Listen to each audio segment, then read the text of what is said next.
The 10 News Weather Authority, always watching and tracking for you from the JES Weather Center.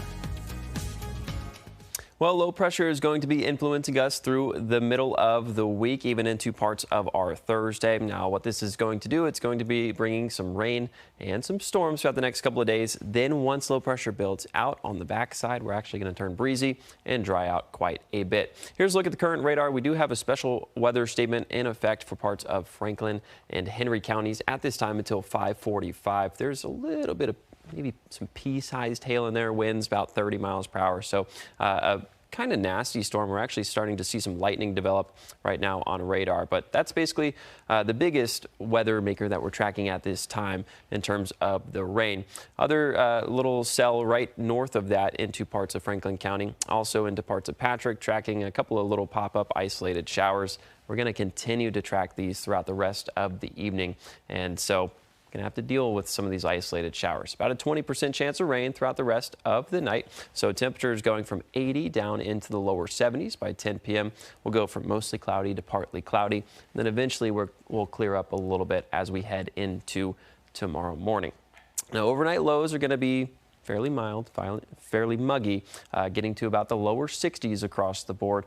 Some spots in the mid 60s thanks to an increase in cloud cover like the Hill City, Roanoke, and Lexington, all at about 64 degrees. Same goes for Danville. And then a little bit higher elevated areas anywhere from about 58 to 61 degrees like Wytheville and Blacksburg. Could also wake up with a little bit of patchy fog, and I'll show you just why here in a second. But here is a look at Future Tracker at 6 p.m. Picking up pretty well on some of these showers down in Franklin and Henry counties. Not doing too well off to the north. So this particular model perhaps not doing the best representation of what we're going to see throughout the rest of the evening. But it does push some showers east into parts of Lynchburg by about 8-9 p.m. Once we get to midnight, most of us clear up from the rain. We turn partly cloudy. And then here's a look at 8 a.m. We've got a little bit of patchy cloud cover. And then our dew point temperatures are going to be matching our overnight temperatures. So that means the air is going to be fairly saturated. That's why we could see some patchy fog come tomorrow morning. But other than that, the rain holds off until the early afternoon. Right about noon to 1 o'clock, we'll start to see some of these isolated pop-up showers, just like we saw today. And then as we head further into the afternoon, we might even see a couple of storms develop as the flow is primarily out of the south. Then as we head into Wednesday, we're actually going to be tracking more scattered to widespread showers. But your high temperatures for tomorrow, anywhere from 82 to 86 degrees. These temperatures are going to be highly dependent on where we see some of the cracks in the clouds. We have mostly cloudy skies over top of Roanoke, probably get into the lower 80s. We've got lots of sunshine throughout the afternoon. We'll probably get to about 85 degrees like we're expecting. Hourly rain chances for tomorrow about 20 to 40%. Notice they're peaking in the late afternoon to early evening.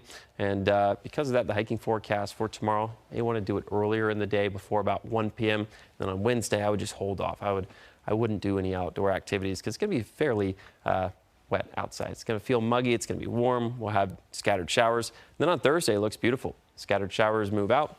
And then some drier air builds in. So here's that cold front. Later on Thursday, notice clear skies building into parts of southwest Virginia. And then on Friday, we're going to turn breezy and we're actually going to dry out quite a bit. So let's have one last look at your extended forecast. Temperatures remain in the 80s throughout the next several days, with Thursday's high getting to 88. Some spots could be pushing 90 on that afternoon. And then as we head into the weekend, unfortunately, some windy conditions will be returning.